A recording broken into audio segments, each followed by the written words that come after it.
Assalamualaikum warahmatullahi wabarakatuh. Hai Sobat Unpad semuanya. Kalian udah pada tahu kan, dampak dari kenaikan harga BBM membuat pemerintah berpikir untuk mentransformasikan energinya kepada energi kelistrikan. Dan kelistrikan ini sebetulnya banyak dibutuhkan di semua industri loh. Dan kita akan membahas segala persoalan kelistrikan dan semua hal-hal yang berkaitan dengan elektronik di Prodi Teknik Elektro. Nah, pada hari ini kita sudah mengundang Ketua Program Studi dari Teknik Elektro Universitas Pembangunan Pancabudi, yaitu Ibu Siti Anissa STMT. Selamat datang Ibu. Iya Mbak Jata, selamat. Jadi dari Ibu Siti Anissa sendiri, selain menjadi Kaprodi, kesibukan Ibu di luar kira-kira apa nih? Ya, sebelumnya terima kasih undangannya Mbak Jata. Saya selain saat ini menjadi Kaprodi di Teknik Elektro Universitas Pembangunan Pancabudi, juga terlibat di dalam beberapa organisasi yang terkait dengan energi ya, dalam bidang energi, pastinya sesuai dengan keilmuan yang saya miliki. Iya, benar Mbak Jata.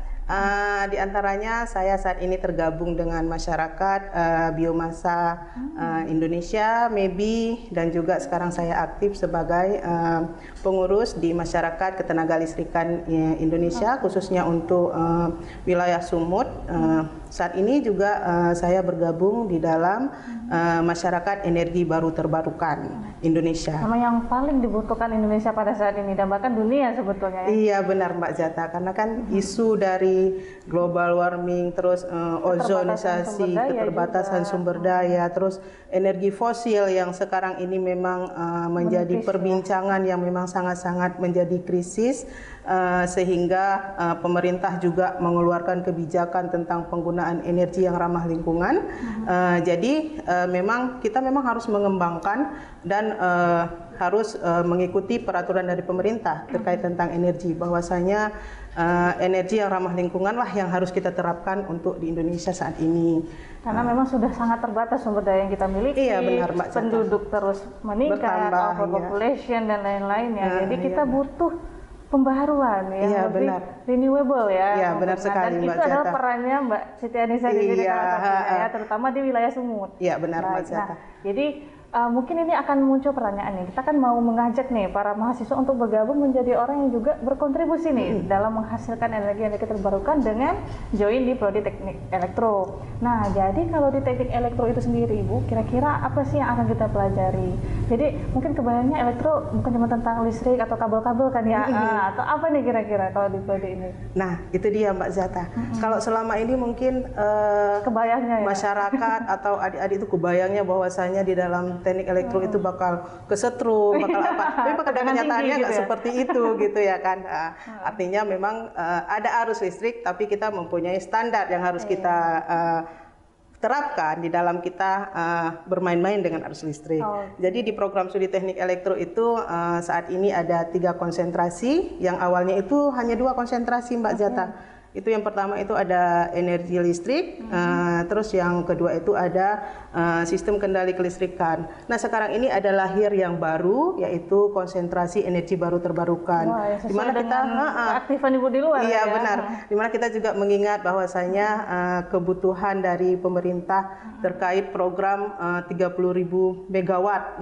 Artinya dengan adanya program studi baru, konsentrasi baru di program studi teknik elektro Pancabudi ikut mendukung program pemerintah tersebut, Mbak Jata. Jadi Prodi Teknik Elektro itu menjadi salah satu prodi di Unpad yang sangat fleksibel menyesuaikan dengan kebutuhan ya. Saat ini kita butuh nih dengan berapa tadi 30.000 megawatt yang harus dihasilkan. Wah, ini berarti PR besar dan kita butuh banyak SDM nih. Iya, benar. Kita butuh banyak mahasiswa untuk join. Iya, benar sekali Mbak Jata. Nah, jadi di sini mungkin cukup menarik karena membangun prodi teknik elektro itu cukup rumit. Artinya sudah dengan perjalanan yang cukup panjang berarti ini kan. Sejak kapan sih sebetulnya prodi teknik elektro ini berdiri? Untuk berdirinya program studi teknik elektro ini sudah ada di tahun 70-an sebenarnya Mbak Jata, tapi baru terdaftar di kementerian itu di tahun 1985. Jadi di situ SK operasionalnya baru keluar dan mulai mengembangkan sayap di bidang teknik elektro yang awalnya berada di bawah Fakultas Teknik, dan pada tahun 2019 Fakultas Teknik ini mengembangkan diri, merger, kolaborasi, dan berubah namanya menjadi Fakultas Sains dan Teknologi yang menaungi 7 program studi saat ini, Mbak Jata. Dan salah satunya program studi teknik elektro. Karena teknik elektro dibutuhkan untuk prodi-prodi yang lain sepertinya. Sangat benar, Mbak Jata. Digabungkan untuk bisa saling berbagi barangkali. Iya, benar. Artinya memang kolaborasi bidang ilmu atau multidisiplin keilmuan yang inilah yang saat ini diharapkan ataupun menjadi salah satu program pemerintah juga, baik itu dituangkan di dalam penelitian, di dalam pengabdian, semuanya itu memang harus berbasis multidisiplin. Jadi dengan adanya merger seperti sekarang ini di Fakultas Sains dan Teknologi, terutamanya di program studi teknik elektro, akan menghasilkan inovasi-inovasi yang lebih komprehensif. Iya, jadi benar. Segala sisi itu dipertimbangkan. Benar, Mbak Zata. Dari segi infrastruktur kelistrikannya, kemudian mungkin dari segi teknologinya, karena kita juga di bawah naungan itu ada prodi lain, komputer, dan juga yang lainnya ya. Dan itu juga menjadi salah satu pertimbangan di program studi teknik elektro. Jadi di program studi teknik elektro itu ada namanya mata kuliah topik khusus. Iya, jadi di mata kuliah topik khusus itu khusus di semester berapa itu? Itu ada di semester 5 adanya. Jadi dia di mata kuliah topik khusus ini kan ada 3 konsentrasi tadi. Di konsentrasi yang terkait dengan sistem kendali kelistrikan, dia malah berbicara nanti di situ terkait pengembangan sistem kelistrikan dalam bidang peternakan, sektor peternakan sama pertanian dan pariwisata gitu. Jadi sudah lebih mengkerucut kepada apa yang memang dibutuhkan. Iya, benar. Jadi listrik begitu mereka menghasilkan produk udah siap langsung diimplementasikan. Di prodi sebelahnya. Iya, di prodi agroteknologi dan prodi di peternakan. Peternakan gitu. tadi ya. Oh, berarti memang bahkan para kaprodinya bisa saling sharing ya. Iya, benar. Bisa saling sharing dengan yang lainnya untuk membangun riset tertentu ya. Iya, benar. Ya, jadi benar-benar kolaborasi yang paling dibutuhkan sebetulnya. Iya, sama dengan penelitian yang saat ini sedang kami garap juga, itu kami mendapat pendanaan dari LPDP. Itu kolaborasi antara teknik elektro, terus teknik arsitektur dan juga peternakan gitu. Sama satu lagi pengabdian yang juga didanai oleh Kemendikbud Ristek, itu juga menjadi kolaborasi antara arsitektur, teknik elektro juga peternakan yang merupakan implementasi dari hasil penelitian begitu. Jadi sebetulnya teman-teman nggak usah ragu nih ya, prodi-prodi di bawah naungan FASTEK ini sebetulnya sudah diakui ya, bahkan oleh LPDP dengan pembiayaan dana riset dan juga pengabdian yang mengkolaborasikan beberapa multidisiplin. Iya, benar, Mbak Jata. Nah, jadi kalau bagi kalian yang mau ambil keilmuan yang praktik ya, yang langsung bisa diimplementasikan, gabungnya di sini. Iya, benar sekali, Mbak Jata. Terus di dalam aktivitas kedosenan itu kami juga melibatkan mahasiswa. Jadi di dalam penelitian itu selain penelitian dari dosen, mahasiswa juga bisa memperoleh kontribusi dan memperoleh andil dari hasil penelitian tersebut. Mereka bisa mengembangkan di dalam bentuk penelitian selanjutnya, itu bisa menjadi tugas akhir mereka gitu, Mbak Jata. Di sini kalau mahasiswa bergabung di sini ya, terutama para kaprodi yang ada di FASTEK dan Bu Siti Anissa sendiri, kalian bisa join di penelitiannya Bu Anissa dan bahkan mendapatkan pengalaman yang nyata sekaligus bisa selesai kuliah. Iya, bisa benar. dijadikan skripsi tadi. Tugas akhir ya, benar. Atau mungkin bentuk tugas akhir yang lainnya ya, karena kita terbuka untuk bentuk-bentuk tugas akhir di sini. Oke, nah jadi tadi kita sudah bahas perbedaan prodinya. Nah, antara prodi di Unpad. Nah, gimana kalau perbedaan atau ciri khas dari teknik elektro Unpad dengan kampus lain yang pastinya juga punya nih? Apa nih yang membuat harus di sini aja, harus di elektro Unpad aja? Nah, untuk saat ini di program studi teknik elektro Universitas Pembangunan Pancabudi itu sekarang kita lagi menggalakkan terkait program mobil listrik ya. Jadi kita sudah punya mulai dari yang roda 2 sampai roda 4 nih, Mbak Jata. Udah ada ya? Iya, kita sudah mulai mengembangkan. Yang pertama itu ada dari membuat sepeda listrik itu dengan bahan bakarnya itu pengecasannya itu dari panel surya. Terus kita punya becak panel surya dan saat ini kita lagi mengembangkan mobil listrik dan mobil listrik itu sudah rampung ya, untuk tahap pertamanya itu sudah rampung di mana kita sudah punya mobil listriknya, kita sudah punya stasiun chargingnya. Hanya saja kita nanti perlu melakukan penelitian lanjutan untuk mengembangkan bagaimana supaya mobil listrik itu bisa dipergunakan sebagaimana secara masif dan juga perlu nanti untuk pengurusan patennya gitu. Jadi ini menjadi ciri khas dari program studi teknik elektro Unpad gitu.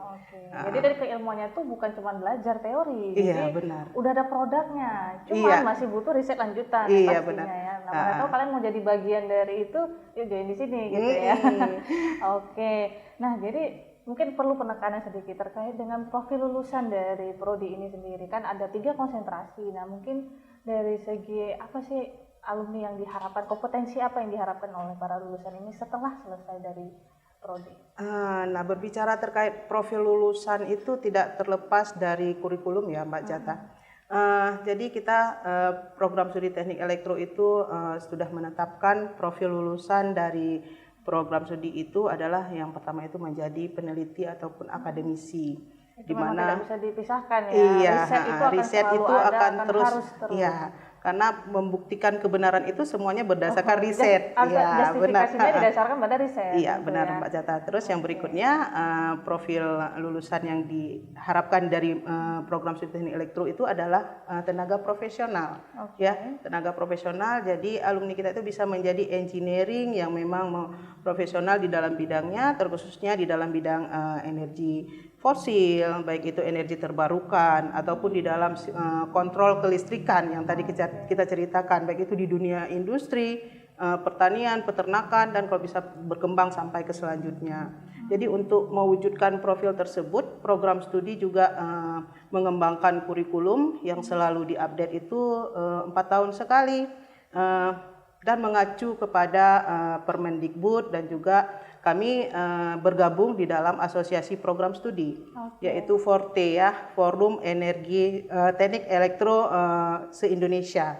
Jadi kami mengadopsi kurikulum dari yang sudah disahkan oleh mereka gitu. Jadi karena memang kalau asosiasi itu kan pasti dia mempertimbangkan setiap region yang ada dan mungkin menyesuaikan. Jadi kita perlu penyesuaian tentunya. Iya benar Mbak Jata. Jadi penyesuaian baik dari segi kebutuhan akademisi juga dunia usaha dan industri. Iya. Nah kalau kesempatan kerjanya bagi para lulusan ini otomatis terbuka sangat lebar ya. Nah untuk program studi teknik elektro kayaknya kalau bercerita tentang program kerja itu tidak akan ada habisnya ya Mbak Jata. Peluang kerjanya di mana aja bisa ya. Karena tidak ada satupun unit yang tidak menggunakan listrik. Iya pasti. Apalagi jadi kita sekarang butuh infrastruktur. Iya. Dan kita butuh orang yang paham gitu ya. Iya benar. Apalagi sekarang sistem kelistrikannya itu sudah berbasis kontrol semua. Ya, kita bisa mengatur pemakaian daya listrik kita dari jarak jauh.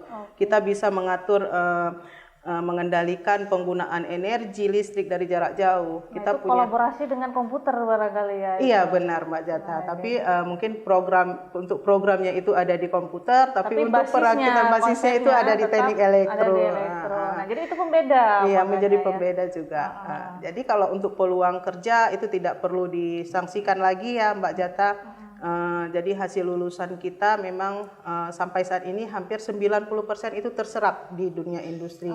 Dan mungkin yang 10% lagi itu mereka mengembangkan usaha mereka. Atau masih menunggu yang cocok barangkali ya, dalam artian mungkin masih yang sesuai dengan kompetensi yang memang diharapkan. Tidak juga Mbak Jata. Mereka itu mengembangkan keilmuan berdasarkan kompetensi mereka. Ada yang punya usaha di bidang running text, ada yang punya usaha, ada yang punya usaha di bidang pembuatan ataupun perakitan kontrol untuk kayak pakan ternak gitu. Mereka punya usaha sendiri, punya workshop sendiri gitu. Nah jadi sebetulnya nggak usah khawatir, karena lulusan teknik elektro 90% diserap sebagai pekerja, apakah karena dibutuhkan oleh di dunia industri ataupun pemerintahan, 10%-nya lagi itu mengembangkan usahanya sendiri. Jadi sebetulnya nggak ada yang nggak kemana-mana gitu.